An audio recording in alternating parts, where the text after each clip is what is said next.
Hello everyone, in today's video I'm going to show you how you can add auto caption to your video using CapCut.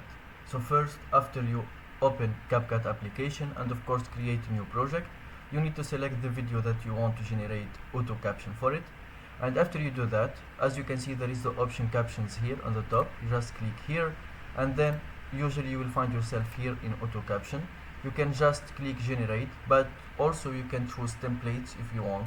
You just select this one, and from here, as you can see, there is different and a lot of options for options. You just select the one that you want. So for example, Thank you for watching. If you find this video helpful, choose the template that you want. You just click on generate captions and the captions will be generated automatically to your video.